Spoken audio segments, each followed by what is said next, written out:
తండ్రి, జీవము గల మా యేసు ప్రభువా, నీ పాదాలు కొందములు స్తోత్రాలు నాయన.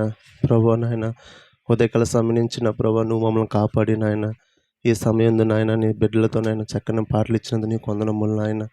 ప్రభా, ఈ కుటుంబాన్ని ప్రేమించిన ఆయన సొలొమోన్ రాజుని, వాళ్ళ కుటుంబాన్ని అలల్ని ప్రేమించిన ఆయన, వాళ్ళ కుటుంబం పట్ల మీరు చేసిన మేలు కొరకేనా ఆయన కృతజ్ఞత కూడుకులు నాయన పెట్టి మమ్మల్ని అందరూ పిలిచారు. ప్రభువా, ఇప్పుడు దాకా నాని దైనం బట్టి నీ గృహం బట్టి నాయన ఈ కుటుంబంలో మీరు చేసిన మేలు కొరకు నీకు వేలాది కృతజ్ఞతాస్తుతులు. ప్రభువా నాయన, ప్రభా ఇప్పుడు దాకా అయినా పాటలో నీ సన్నిధిని ఇచ్చారు. ప్రభా, తదుపరి నీ సేవకులు నిలబెట్టుకున్న ఆయన ప్రభా, బహుబలంగా మీరు వాడుకోండి. ప్రభా, కూడి వచ్చిన మా అందరితో నాయన నువ్వు మాట్లాడితే చాలు. ప్రభా, ఆయన ఈ కుటుంబానికి కావలసిన మాటలు నాయన, మాకు కావలసిన మాటలు మీరు దయచే. ప్రభా, ఈ స్థలం అంతా కూడా ప్రభా నీ ఆత్మ దిగిలాగి మీరు సహాయం దయచే. ప్రభా, నీ సేవకుల మీద ప్రభా నీ ఆత్మ ఉంచి నాయన గుత్తులు మాటలు మీరు దయచే. ప్రభా, ఎక్కడ దుష్టుడు ఎక్కడ వెలుబడి చేయనవద్దు నాయన.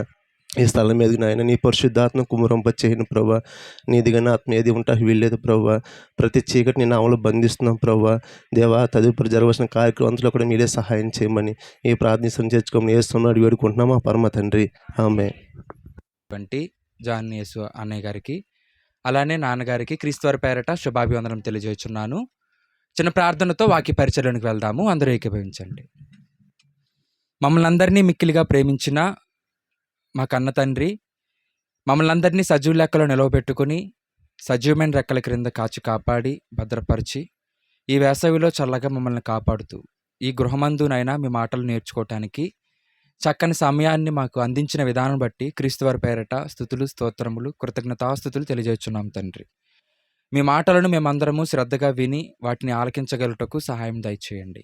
అలాగే తండ్రి, ఎవరెవరైతే నాయన వచ్చి ఉన్నామో మేమందరము కూడా అనాలోచితంగా కాకుండా ప్రతి విషయాన్ని జాగ్రత్తగా ఆలోచించగలటకు సహాయమును దయచేయమని ఈ ప్రార్థన మా ప్రభువు మా రక్షకుడైన యేసు ప్రభు వారి నామమున మిక్కిలి వినయముతో అడిగి వేడుకుంటున్నా మా కన్న తండ్రి. ఆమేన్. ప్రియులారా, ఈరోజు కృతజ్ఞత కూడిక సందర్భంగా మనమందరం ఇక్కడికి వచ్చి ఉన్నాము. అందరికి సౌండ్ వినిపిస్తుందా? చివరినున్న వారికి వినిపిస్తుందా? రైట్. మనందరికీ తెలుసు, సొలొమోన్ రాజు గారు దావీదు కుమారుడైన సొలొమోన్ రాజు గారు కాదు, ఇక్కడ ఉన్నటువంటి సొలొమోన్ రాజు గారు మనందరికీ తెలుసు. వారి సతీమణి మా అక్క రాణి అక్క, అలానే వారి అల్లుళ్ళు మీ అందరికీ తెలుసు, రవి మరియు రాజు. రాజు మొదటల్లుడు, రెండో అల్లుడు రవి, పెద్దల్లుడు చిన్నల్లుడు. ఆ తర్వాత కుమార్తెలు విజయశాలిని, అనూషశాలిని. పెద్దల్లుడు పెద్ద కుమార్తెకి దేవుడిచ్చిన బహుమానం కూడా మనందరికీ తెలుసు. ప్రతి విషయం ఆలోచితూచి ఆలోచనగా మాట్లాడుతున్నా, మీరందరూ కూడా జాగ్రత్త పట్టుకోండి. ఓకేనా? రైట్. ఈ సందర్భంగా మరి సొలొమోన్ రాజు బావ, రాణి అక్క ఆలోచించి పెట్టుకున్నటువంటి ఇందులో మరి అల్లుళ్ళు కూడా ప్రేమపూర్వకంగా మనల్ని కూడా ఆహ్వానించారు. వారు కూడా ఈ యొక్క కార్యక్రమంలో ఏదైతే సువార్త వ్యాప్తి అనేది ఉందో అందులో వారు పాలుభాగస్తులయ్యి మనందరికీ కూడా వాక్యాన్ని వినిపింపజేస్తున్నారు. ప్రియులారా, ఈరోజు ఒక విషయం మీద మాట్లాడాలా అని అంటే ఒక విషయం లేదు, ఇందులో 3 విషయాలు ఉన్నాయి. ఏంటి ఆ 3 విషయాలంటే, ఒకటేమో పెద్ద అల్లుడు పెద్ద కుమార్తెకి దేవుడిచ్చిన కుమార్తె గర్భఫలం నామకరణం. రెండవదేమో యానివర్సరీ డే. దేనికి యానివర్సరీ అంటే వెడ్డింగ్ యానివర్సరీ, వివాహ వార్షికోత్సవం. ఇక మూడవదేమో అన్నిటికీ ఉద్దేశించి కృతజ్ఞత కూడికగా ఒకటి. కాబట్టి ఈరోజు కృతజ్ఞతకు సంబంధించి చెప్పమంటారా, వివాహ వార్షికోత్సవానికి సంబంధించి చెప్పమంటారా, లేకపోతే నామకరణం గురించి చెప్పమంటారా? దేని గురించి చెప్పినా గంట మెసేజ్ అవుతుంది. నాకు ఇచ్చినదేమో 20 నిమిషాలు, ఇందులో 5 నిమిషాలు అప్పుడే అయిపోయింది. కాబట్టి జాగ్రత్తగా ఆలోచించేయండి. పెద్దలేమో కానీ చిన్నపిల్లల్ని మనం మార్చుకోవటం, చిన్నపిల్లలకి హెచ్చరిక మాటలు చెప్పడం మనకు అవసరం. కాబట్టి నూతన వధువరులు కాదు, 1 సంవత్సరం గడిచిన వధువరులు, వారికి బైబిల్ ప్రకారంగా మనం కొన్ని మాటలు మనం తెలియచేద్దాం. సహజంగా వివాహ వార్షికోత్సవం అంటే అందరూ కూడా happy wedding anniversary, happy wedding anniversary, happy wedding anniversary అని చెప్తూ ఉంటారు కదా. దూర ప్రాంతాలు ఉన్న వాళ్ళైతే ఫోటోల్ని పాటల్లో పెట్టి వెడ్డింగ్ యానివర్సరీ ఫోటోలు పంపిస్తారు. దగ్గరున్న వారైతే వారికి చీరలు తీసుకురావటము, లేకపోతే స్వీట్లు తీసుకురావటము, లేకపోతే సంతోషకరమైన మాటలు చెప్పడానికి, ముచ్చటించడానికి, పలకరించడానికి దగ్గరికి రావటమో చేస్తుంటారు. మేమైతే వాక్యాన్ని పంచిపెడతాం. మేము లోక సంబంధమైన వారము కాదు కాబట్టి. కాబట్టి జాగ్రత్తగా ఆలోచన చేయాలి. ఈ వధూవరుల గురించి నేను చెప్తున్నాను అనంటే, వారికి మాత్రమే అని కాదు, పెళ్ళైన ప్రతి జంట అలా ఉండాలి అని అందరూ నేర్చుకోవాలి. నాకు ఇంకా పెళ్లి కాకపోయినా బైబిల్ అనుభవాన్ని బట్టి మీ అందరికీ చెబుతున్నాను అన్నమాట. రైట్, ఆలోచించేద్దాం. బైబిల్లో దేవుడు ఏమని చెప్పారో,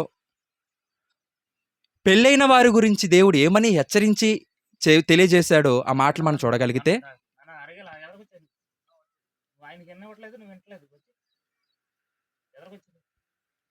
కొరింథీయులకు రాసినటువంటి మొదటి పత్రిక 7వ అధ్యాయము 10వ అధ్యాయం 31వ వచనం చూడండి. కొరింథీయులకు రాసిన మొదటి పత్రిక 10వ అధ్యాయము 31వ వచనం చదువుకుందాం. అపోస్తలుడైన పౌలు గారు కొరింథీ సంఘానికి రాసిన మొదటి పత్రికలోని 10వ అధ్యాయము 31వ వచనం. కాబట్టి మీరు భోజనము చేసినను పానము చేసినను మీరు ఏమి చేసినను సమస్తమును దేవుని మహిమ కొరకు. డౌట్గా చదువుతున్నారు, గట్టిగా చదవాలి. ముందే అంత గట్టిగా చదివావు, లాస్ట్ వర్స్ కూడా అంతే గట్టిగా ఉండాలి. సమస్తమును దేవుని మహిమ కొరకు చేయుడి. మీరు ఏమి చేసినా, భోజనమే చేసినా లేదా పానమే చేసినా, అంటే యావత్తు ప్రపంచ మానవాళి అంతా ఉన్నది దేనికోసం అని అంటే దేవుని కోసం. భర్త నేనున్నది భార్య కోసం అని అనకూడదు. భార్య నేనున్నది నీకోసమేరా అని భర్తతో అనకూడదు. పాటలు వచ్చేసాయి కదండి, నేను పుట్టింది నీ కోసం అని ఏదో సినిమా పాట వచ్చింది. లక్ష్మీబావ నిన్నే పెళ్ళాడతా. ఆ పాటలన్నీ వినేసి సమాజం అంతా ఎలా పాడైపోయారంటే, భార్య పుట్టిందేమో భర్త కోసమని, భర్త పుట్టిందేమో భార్య కోసమని, నిన్ను పెళ్ళాడటం కోసమే నేను పుట్టాను, నిన్ను పెళ్ళాడటం కోసం ఆ తల్లిదండ్రులు 10 సంవత్సరాలు పెంచారు, నేను పెళ్ళాడటం కోసమే, అంతే కదా, నేను ఇంత ఎదిగాను, నేను పెళ్ళాడ కోసమే నేను మెచ్యూరిటీ ఫంక్షన్ కూడా జరుపుకుని ఇలాగ వచ్చాను అని చాలామంది చెప్పుకుంటారు. ఉన్న మాటలు బైబిల్లో ఉన్నాయి కాబట్టి మీ అందరికీ తెలియచేయాలి. మనం ఏమి చేసినా, భోజనమే చేసినా పానమే చేసినా దేవుని కోసమే బ్రతకాలని దేవుడు చెప్పినప్పుడు, మరి వివాహం చేసుకుంటే కూడా దేవుని కోసమే కదా. ఆలోచన చేయండి. చిన్ని చిన్ని విషయాల్లోనే దేవుని కోసం చేయండి అని అడుగుతున్నాడంటే, ఇక వివాహం అనేది పెద్ద కార్యక్రమం. అది ఎప్పుడు మరలా రెండవసారి జరగని కార్యక్రమం. అది అప్పుడప్పుడు యానివర్సరీలు మాత్రమే చేసుకుంటాం తప్పితే మరలా తాళ్ళు కట్టం కదా. అంటే ఇప్పుడు అలాంటి వివాహ వార్షికోత్సవంలో ఎలా ఉండాలో అనేది మనం నేర్చుకోవాలి. ఇంకా ముందుకు మనం వెళ్ళగలిగితే, కొరింథీయులకు రాసినటువంటి మొదటి పత్రిక 7వ అధ్యాయము 29వ వచనం మనం చదువుకుందాం. అపోస్తలుడైన పౌలు గారు కొరింథీ సంఘానికి రాసిన మొదటి పత్రిక 7వ అధ్యాయము 29వ వచనం. సహోదరులారా, పౌలు గారుగా ఆయన ఏం చెప్తున్నాడంటే, నేను చెప్పినది ఏమనగా, కాలము సంకుచితమై ఉన్నది గనుక ఇక మీదట భార్యలు కలిగిన వారు భార్యలు లేనట్టు జాగ్రత్తగా ఆలోచన చేయండి. వింటున్నారు కదా. ఇప్పుడు భార్యలు ఉన్నట్టుగా యానివర్సరీ పెట్టుకున్నామా, భార్యలు లేనట్టుగా యానివర్సరీ పెట్టుకున్నామా? కానీ లేనట్టుగానే పెట్టుకున్నాం. అదే భార్య ఉంటే అస్తమాటు యానివర్సరీలు ఈ వర్సరీలు అని జనాలకే పెట్టేస్తున్నారు. నాకేం పెట్టారండి, అంతే కదా. వచ్చిన వాళ్ళకి భోజనం పెట్టడానికి, మాంసం పెట్టడానికి, సాంబార్ పెట్టడానికి అదంతా ఇదంతా చేశారు, కానీ నాకేం ఇచ్చారండి? కొంచెం చెవులో బంగారపు ఏమంటారు దాన్ని, కమ్మి చేయించారా? ముక్కుకి పుట్టక బంగారపుదే చేయించారా? వాళ్ళు చూడండి, వీళ్ళు చూడండి, వడ్డానాలు కూడా బంగారం పెట్టుకుంటున్నారు. నాకు కనీసం బంగారపు గొలుసన్నా నకిలీసన్నా చేయించారా? అలాంటి పరిస్థితుల్లో ఉన్నాం మనం. లోకమంతా ఇలాంటి పరిస్థితుల్లోనే ఉంది. ఆశలకు వెళ్ళిపోతున్నారు, అత్యాశలకు వెళ్ళిపోతున్నారు, దురాశలకు కూడా వెళ్ళిపోతున్నారు. అలాంటి పరిస్థితుల్లో ఉన్న మనకి దేవుడు చెబుతున్నటువంటి మాట ఏంటంటే, భార్యలు కలిగిన వారు భార్యలు లేనట్టు ఉండగలరా? ఆలోచన చేయండి. ఎక్కడ చూస్తామంటే భార్యలు లేనట్టు అనేది ఒక పోలీస్ ఆఫీసర్‌ని చూస్తాం. ఇంటి దగ్గర భార్య ఏమైపోయినా సరే జనాలకి సేవ చేయాలి. ఎవరు? Police officer. డ్యూటీ చేసుకుని ఇంటికి రావాలి తప్పితే డ్యూటీ ఆపేసి మరలా రాలేరు. అలాగే ఒక బ్యాంక్ మేనేజర్ బ్యాంకీలో డబ్బులు లెక్క పెట్టాలి. ఖాతాలో ఎంతున్నాయో చూసుకోవాలి. ఎవరెవరు వస్తున్నారు, ఎవరెవరికి ఎంత ఇస్తున్నాం అదంతా వ్రాసుకోవాలి. భార్య అడిగింది కాబట్టి ఒకరోజు మా దగ్గరే ఉండండి, ఒకరోజు పుట్టింటికి వెళ్దాం, ఒకరోజు అత్తారింటికి వెళ్దాం, ఇంకొక రోజు పార్టీలకు వెళ్దాం, ఇంకొక రోజు ఫంక్షన్‌లకి వెళ్దాం, ఇంకొక రోజు బీచ్‌లకి వెళ్దాం అని అడిగితే పనులన్నీ మానేసుకుని బ్యాంక్ మేనేజర్ గారు రాగలరా? పనులన్నీ ఆపేసుకుని ఒక ఐఏఎస్ ఆఫీసర్ మన దగ్గరికి రాగలరా? పనులన్నీ ఆపేసుకుని ఈ ఉద్యోగస్తులు ఎవరు రాలేరు. అంటే ఈ విషయాలు ఎలా ఉంటున్నామన్నమాట, భార్యలున్నా లేనట్టుగానే ఉంటున్నారు. అవునా కదా? లోక సంబంధమైన విషయాల్లో. అలాగే ఒక ఆర్మీని చూడండి, ఆర్మీలో పనిచేసేవారిని. ఆర్మీలో వాయిస్ తగ్గిపోయింది. హలో! ఆర్మీలో పనిచేసేవారిని చూడండి. అక్కడ ఎలా ఉంటారు అనంటే యుద్ధాలు ఎప్పుడొస్తాయో తెలీదు. ఎప్పుడు ప్రాణాలు కోల్పోతామో తెలీదు.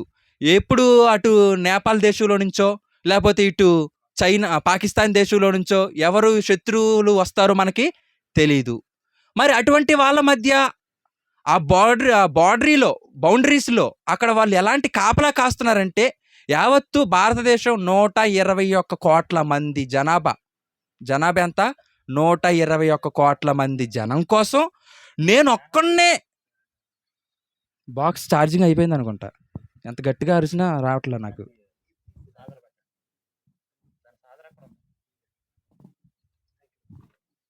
ఒకసారి ఛార్జింగ్ పెట్టండి. చాలా గట్టిగా అరుస్తున్నా. అది మైక్ లేకపోయినా అరవగలను. మైక్ ఉండి కూడా అరవకూడదు కదా!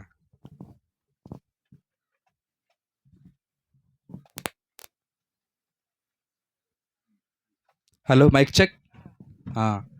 నేనొక్కడినే ఈ 121 కోట్ల మంది జనాభాని కాపాడేస్తున్నాననే ప్రౌడ్ ఫీలింగ్ ఆ ఒక్క ఆర్మీకి ఉంటది.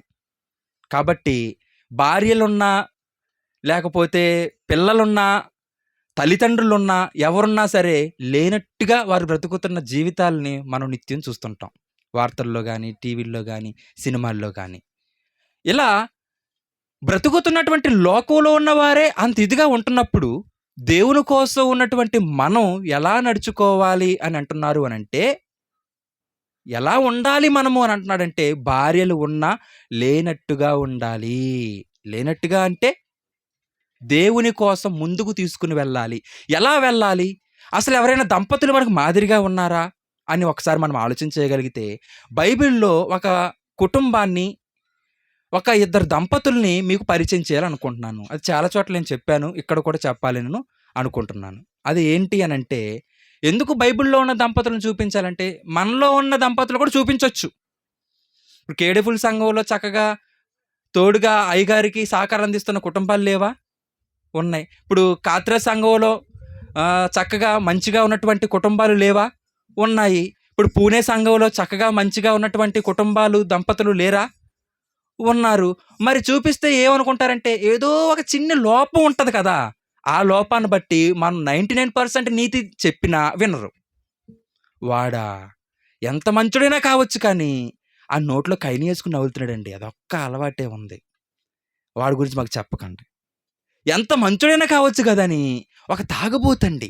అది అతని గురించి మాకు చెప్పకండి. అంటే అతనిలో ఉన్నటువంటి మంచి అంతా కూడా అతను చేసిన చెడుతనాన్ని బట్టి కొట్టుకొని పోతుంది. మనం వినం.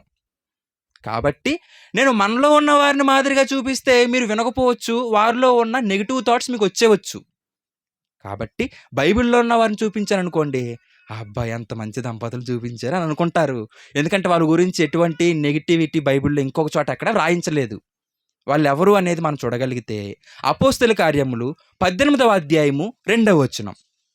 అపోస్తలుల కార్యములు 18వ అధ్యాయము 2వ వచనం మనం చదువుకుందాం. యూదులందరూ రోమా విడిచి వెళ్ళిపోవలెనని క్లౌదియా చక్రవర్తి ఆజ్ఞాపించినందున యూదులందరూ వెళ్ళిపోవాలని ఎవరు ఆజ్ఞాపించారు? ఆంధ్ర వాళ్ళందరూ ఇక్కడ చెరువులు చేసుకున్న వాళ్ళందరూ ఉండకూడదు, ఎక్కడ వాళ్ళు అక్కడ వెళ్ళిపోవాలని గనక ఇప్పుడు మోడీ వచ్చి చెబితే ఉంటామా? ఇలా చేతులు కట్టుకుని అయ్యా మీరు ఉండమంటే ఉంటాము, పొమ్మంటే పోతాము అంటాం తప్పితే ఎదురు చెప్తామా? కానీ అక్కడ చెప్పింది మోడీ కాదు, దేశానికి నాయకుడు కాదు అతను, క్లౌదియా చక్రవర్తి. చక్రవర్తి అంటే కొన్ని దేశాలకు కూడా పెద్దవాడు అతను. అతను చెబుతున్నటువంటి మాట ఏంటంటే యూదులందరూ వెళ్ళిపోవాలి. ఆ యూదుల్లో ఎవరున్నారు క్రిందకి చదవండి. వారు ఇటలీ నుండి క్రొత్తగా వచ్చిన వారు. ఎవరు వారు? పైన 2వ వచనం నుంచి చదవండి. యూదులందరూ రోమా విడిచి వెళ్ళిపోవాలని క్లౌదియా చక్రవర్తి ఆజ్ఞాపించినందున వారు ఇటలీ నుండి క్రొత్తగా వచ్చిన వారు, వారు వృత్తికి డేరాలు కుట్టువారు. పౌలు అదే వృత్తి గలవాడు గనుక వారితో కాపురముండెను. అక్కడ అకుల ప్రిస్కిలని లేదా? 18వ అధ్యాయం ప్రారంభం వచ్చినమ్మా. అపోస్తుల కార్యాలు ఒకసారి ఆగండి, నేను తీస్తాను.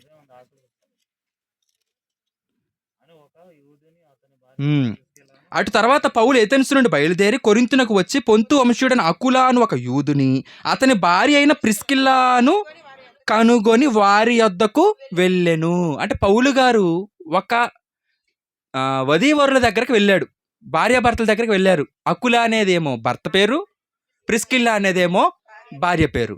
వారి ఇరువురు ఎందుకు ఇక్కడికి వచ్చేశారు? కొరింథు ప్రాంతానికి, అంతే కదా. ఏథెన్సు నుండి బయలుదేరి కొరింథునకు వచ్చి, కొరింథు ప్రాంతంలో ఎవరున్నారు ఇప్పుడు? అకుల ప్రిస్కిల్లాలు ఉన్నారు. ఎందుకు అక్కడ వారు ఉన్నారు అని అంటే యూదులందరూ వెళ్ళిపోవాలన్నారు. అంటే మేము యోధా మతాన్నైనా సరే విడిచిపెడతాము, ఇక్కడే ఉంటాము అని అన్నారా? లేకపోతే మేము దేశాన్నైనా విడిచిపెడతాం కానీ దేవుణ్ణి విడిచిపెట్టమని వచ్చారా? పాయింట్ గమనించారు లేదా మీరు? యూదులందరూ వెళ్ళిపోవాలన్నారు. యూదులు ఎవరు నమ్ముకున్నారు అని అంటే యెహోవా దేవుణ్ణి నమ్ముకున్నారు. యేసుక్రీస్తు పెద్దగా పరిచయం లేని వారు యూదులు, ఇశ్రాయేలీలు. అటువంటి వారు ఏమంటున్నారంటే మేము దేవుణ్ణి విడిచిపెట్టలేం, దేశాన్ని విడిచిపెట్టగలం. వాళ్ళ గురించి ఈరోజు నేను మీతో చెబుతున్నాను. వాళ్ళు ఎలాంటి వారు క్రింద చెప్తున్నారు చూడండి. ఇంకా 3వ వచనంలో వారు వృత్తికి డేరాలు కుట్టువారు, పౌలు అదే వృత్తి గలవాడు గనుక. అంటే ఈ దంపతులను చూసి మనం ఏం నేర్చుకోవాలనంటే వారు సొంత ప్రదేశాన్నైనా విడిచిపెట్టారు కానీ, స్వజనులైనా విడిచిపెడతారేమో కానీ దేవుణ్ణి మాత్రం విడిచిపెట్టని మంచి లక్షణం వారిలో ఉంది. కాబట్టి వారికి దేవుడు పౌలు గారిని పరిచయం చేశాడు. పౌలు గారు వారి దగ్గరికి వెళ్ళిన తర్వాత వారు పౌలు గారి వాక్యాన్ని వినటం అనేది జరిగింది. తర్వాత వాళ్ళు ఎలా నడుచుకున్నారు ఏంటి అనేది మనం చూడగలిగితే 18వ వచనం చూడండి. ఇప్పుడు 18వ అధ్యాయము 18వ వచనం. పౌలు ఇంకను బహుదినములు అక్కడ ఉండిన తర్వాత సహోదరుల యొద్ద సెలవు పుచ్చుకొని మ్రొక్కుబడి ఉన్నందున కేంక్రేయాలో తల వెంట్రుకలు కత్తిరించుకొని ఓడ ఎక్కి సిరియకు బయలుదేరిను. ప్రిస్కిల్లా అకుల అనువారు అతనితో కూడా వెళ్ళిరి. అంటే దేవుని పని అనగానే ఒక దంపతులు ఎలా నడుచుకోవాలనంటే ఎక్కడికైనా సేవకునితో పాటు వెళ్ళాలి అని అనుకోవాలన్నమాట. దేవుని కోసం ఎంత దూరమైనా వెళ్ళాలి అని అనుకోవాలన్నమాట. దేవుని పని ఉంటే నేను కూడా నా భార్యను కూడా తీసుకుని వెళ్ళాలి అని అనుకోవాలన్నమాట. ఇప్పుడు భార్య ఉన్నది అని అనుకుంటే, భార్య కోసం నేను ఉన్నాను అని అనుకుంటే దేవుని కోసం ఇద్దరు ఉండరు. నేను ఉన్నది, నా భార్య ఉన్నది దేవుని కోసమే అని అనుకుంటే ఇద్దరు దేవుని కోసం ఎక్కడికైనా వెళ్ళగలుగుతారు. ఆలోచన చేయండి. అందుకే దేవుడు ఏమంటున్నాడంటే భార్యలు కలిగిన వారు భార్యలు లేనట్టు. నేను దేవుని కోసం వెళ్తాను, నువ్వు కూడా దేవుని కోసం వస్తావా? నువ్వు కూడా దేవుని పనిలో ఉంటావా? ఉంటానంటే పద వెళ్దాం. లేదు ఉండను అని అంటావా? నువ్వు ఇక్కడే ఉండు, నేను వెళ్ళి వస్తాను అనాలన్నమాట. ఈ విషయాల్లో ఇంకా మనం ముందుకు వెళ్ళగలిగితే పేతురు గారు మీ అందరికీ తెలుసు, అపోస్తలులు కూడా మీ అందరికీ తెలుసు.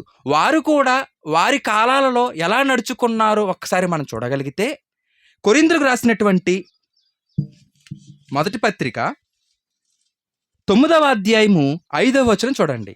అపోస్తలుడైన పౌలు గారు కొరింథీ సంఘానికి రాసిన మొదటి పత్రిక 9వ అధ్యాయము 5వ వచనం. తక్కిన అపోస్తలుల వలెను, ప్రభు యొక్క సహోదరుల వలెను, కేఫా వలెను విశ్వాసురాలైన భార్యను వెంటబెట్టుకొని తిరుగుటకు మాకు అధికారము లేదా? ఇక్కడికి రాగానేనండి ముందు కనిపించింది పురుషులే. అప్పుడు అయ్యగారు అన్నారు, పురుషుల మెజారిటీ ఇక్కడనే ఎక్కువనే ఉండి అన్నారు. కానీ ఇప్పుడు స్త్రీల మెజారిటీ కూడా ఉంది. అంటే పేతురు వలెను, తక్కిన అపోస్తలుల వలెను మీరు కూడా మీ భార్యల్ని వెంటబెట్టుకుని పద చెరువుగట్టు మీద ఎంతసేపు ఉంటాం, కానీ సొలొమోన్ రాజు గారి చెరువుగట్టు మీదకి వెళ్దాం, అక్కడ కోట ఉంది, వచ్చేద్దామని వచ్చారన్నమాట. అంతే కదా? ఇలానే ఉండాలి ప్రతి ఒక్కరు అని మనం ఎవరిని చూసి నేర్చుకోవాలి? లోక సంబంధమైన వారిని కాదు, బైబిల్లో ఉన్న దంపతులను చూడాలి మనం. ఒక అకుల ప్రిస్కిల్లా, ఇక్కడేమో కేఫా వారి భార్యలు, అపోస్తలులు వారి భార్యలు, ప్రభు యొక్క సహోదరులు వారి భార్యలు.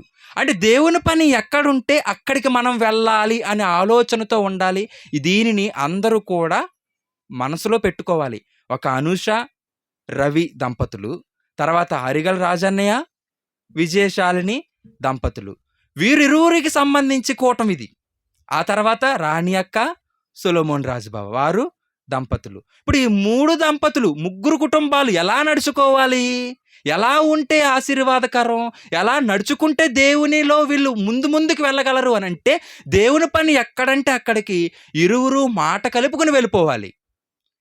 సరేనండి మీరు వెళ్తారా, నేను ఉండలేనంటే మీకోసం ప్రార్థన చేయగలను అని ప్రార్థననే చేసి పంపించాలి తప్పితే దేవుని పనికి అభ్యంతర కారణంగా ఎవరో కూడా ఉండకూడదు. ఒకవేళ భార్య ప్రార్థనకు వెళ్తారంటే భర్త కూడా దేవుని పనికి అభ్యంతరకరంగా ఉండకూడదు. ఇంకాస్త ముందుకు వెళ్తే ఇక దేవుని పనికి వెళ్తమే కాదు, దేవుని సేవకులను కూడా చూసుకోవటం అనేది జరిగింది. ఆలోచన చేయండి. పౌలు గారు ఎక్కడికి వచ్చారని మనం చదువుకున్నాం? అకుల ప్రిస్కిలల దగ్గరికి. ఎవరైనా వస్తే, సేవకులు వస్తే గ్లాసులు మంచినీళ్ళు ఇచ్చి పంపించేస్తారు, లేకపోతే కానుక జోబులో పెట్టి పంపించేస్తారు. కానీ అకుల ప్రిస్కిలలు ఎంతకాలం పౌలు గారిని చూసుకున్నారో తెలుసా? చాలా కాలం. వారి దగ్గర పౌలు గారు ఉన్నారు, వారి దగ్గర పౌలు గారు పెరిగారు, వాళ్ళ దగ్గర వారింటిలోనే ఉంటూ సువార్తను ప్రపంచానికి వ్యాప్తి చేశారు. ఇంకాస్త మనం ముందుకు వెళ్ళి ఆలోచన చేస్తే పౌలు గారి చివరి పత్రిక తిమోతి గారి రాసిన 2వ పత్రిక. ఇదేం పౌలు గారి ప్రయాణాలు తొలితలో జరుగుతున్నటువంటివి. పౌలు గారి చివరి పత్రికలో కూడా వీరిని జ్ఞాపకం చేసుకోవటం జరిగింది. ఒకసారి ఆ మాట మీరు చూడండి. తిమోతి గారికి రాసిన 2వ పత్రిక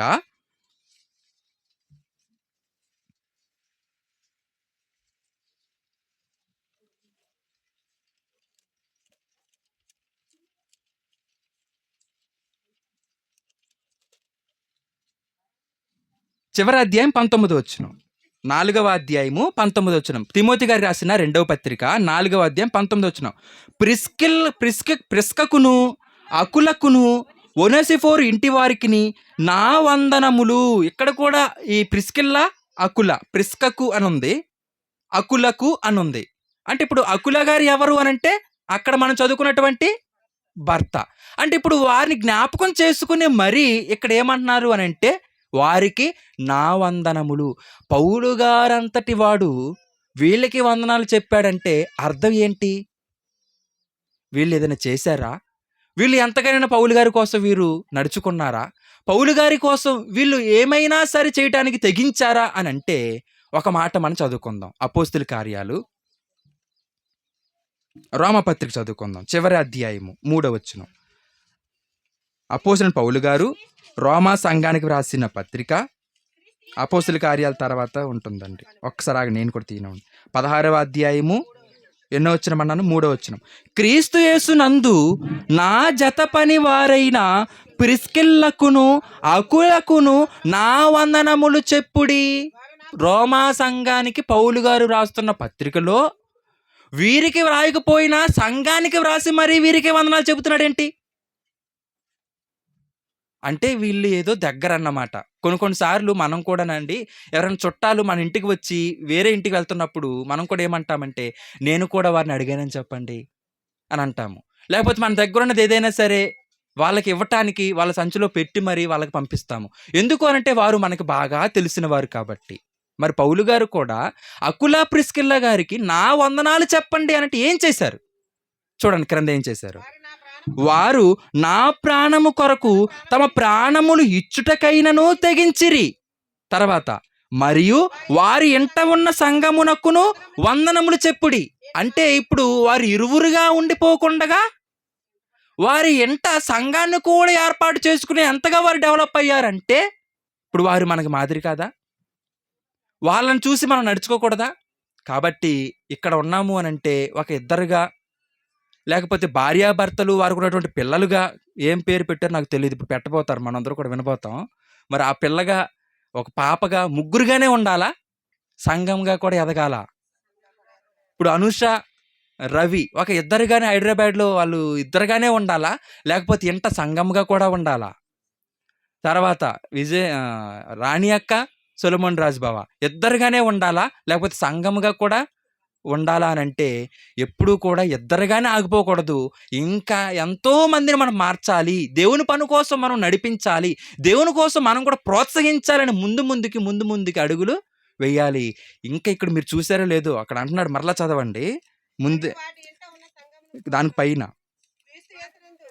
వారు నా ప్రాణము కొరకు తమ ప్రాణములను ఇచ్చుటకైనను తెగించిరి. అంటే ఒక సేవకుడు ఎవరు తెలీదు, ముక్కు లేని సేవకుడు ఆయన.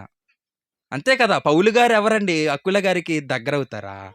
ప్రిస్కిల్లా గారికి ఏమైనా తమ్ముడు అవుతాడా? కాదు కదా. అన్నయ్య, తమ్ముడు, బావ, బామర్ది, మేనమావ, అల్లుడు అనే వరుసలు ఏమైనా ఉన్నాయి వాళ్ళ దగ్గర? లేవు. క్రీస్తును బట్టి కలిసిపోయారు, వాక్యాన్ని విని మారిపోయారు.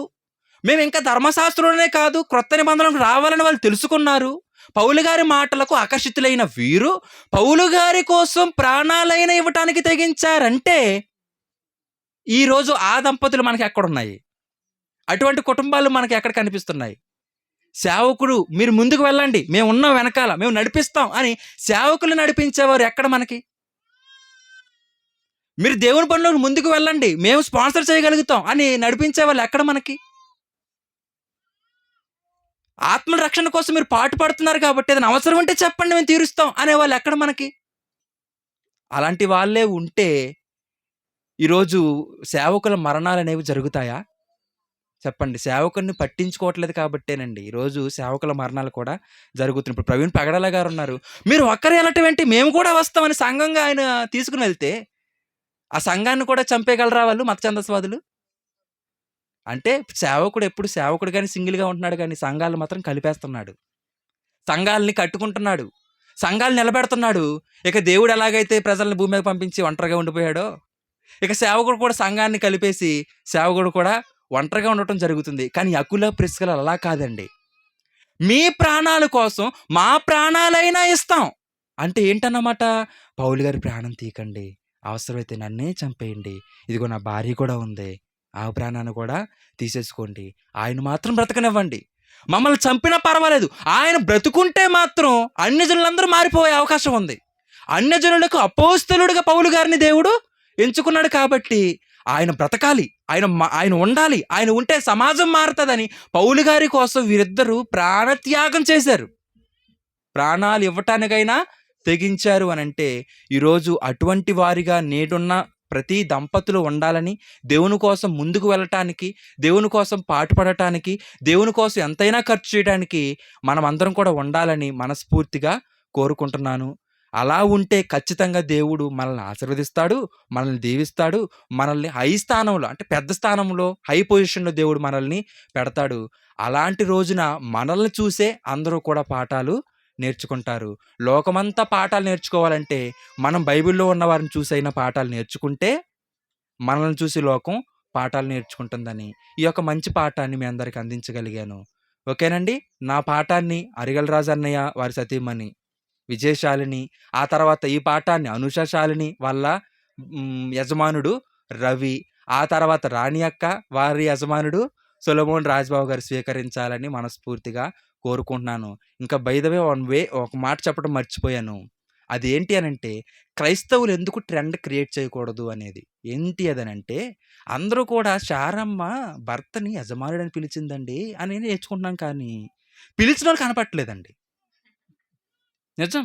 ఎవరైనా పిలుస్తున్నారా? శారమ్మ అబ్రాహాముని ఏమని పిలిచిందండి? మరి మనల్ని ఎంతమంది పిలిచారండి? పిలవలేదండి. నేను కూడా పెళ్ళయ్యేటప్పుడు ఒక మంచి సజెషన్ చెప్తానమ్మా విశేషాలని అని శాలినికి చెప్పా. అనుజశాలినికి చెప్పాను లేదో మరి. మీ భర్తల్ని మీరు ఎలా పిలవాలంటే యజమాని వారండి అనాలి.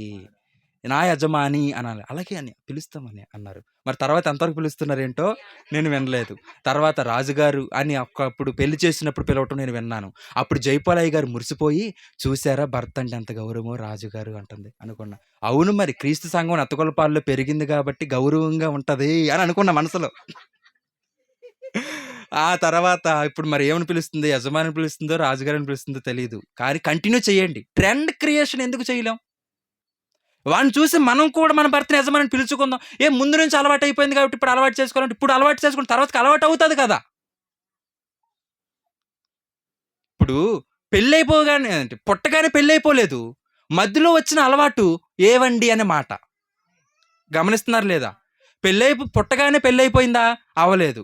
పెద్దయిన తర్వాత పెళ్ళయింది. అప్పటి వరకు ఎప్పుడు అనని ఏవండి అనే మాట పెళ్ళయిన తర్వాత కొత్తగా ఉంటది కదా అని మానేసావా? అలవాటు చేసుకున్నావా? అలాగే యజమానుడు అనే మాట ఇప్పటి నుంచైనా అలవాటు చేసుకోవచ్చుగా. పెళ్ళైన కాడి నుంచే అలవాటు లేదని అనుకునే కన్నా ఇప్పటి నుంచి అలవాటు చేసుకుంటే ఎందుకు అలవాటు అవ్వదు అనేది నా ఒపీనియన్. ఇక భర్తలు కూడా ఏవే, రావే, పోవే అనకుండగా సతీమణి అని పిలవండి. ఎంత బావుంటది.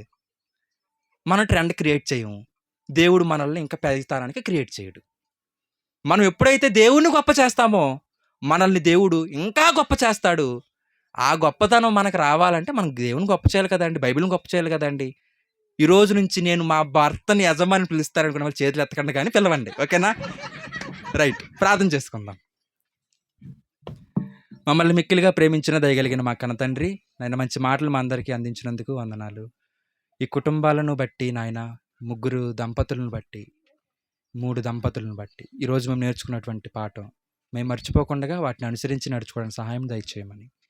తదుపరి వాక్యాన్ని అందించబోతున్నటువంటి సేవకులందు మీరు తోడయుండి మంచి వాక్య సందేశాన్ని అందించి సముచితమైన జ్ఞానమునిచ్చి నడిపించమని. ఈ ప్రార్థన మా ప్రభువు, మా రక్షకుడైన యేసుక్రీస్తు వారి నామమున మిక్కిలి వినయంతో అడిగి వేడుకుంటున్నాం మా కన్న తండ్రి. ఆమేన్.